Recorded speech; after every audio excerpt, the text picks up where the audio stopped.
50 vernier scale divisions are equal to 49 main scale divisions of traveling microscope, and one small reading of the main scale is 0.5 millimeter. The vernier is called Vernier constant. So that means the least count actually. So least count is equal to 1 main scale division minus 1 vernier scale division. Okay.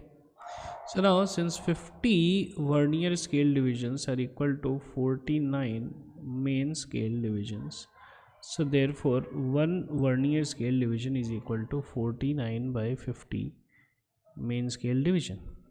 So therefore we have least count is equal to 1 main scale division minus 1 vernier scale division, which is 49 by 50. So 49 by 50 into main scale division. So this is 1 by 50 into main scale division, and 1 main scale division is 0.5 millimeter. So therefore this becomes by 10. So 10, so 0.01 millimeter D.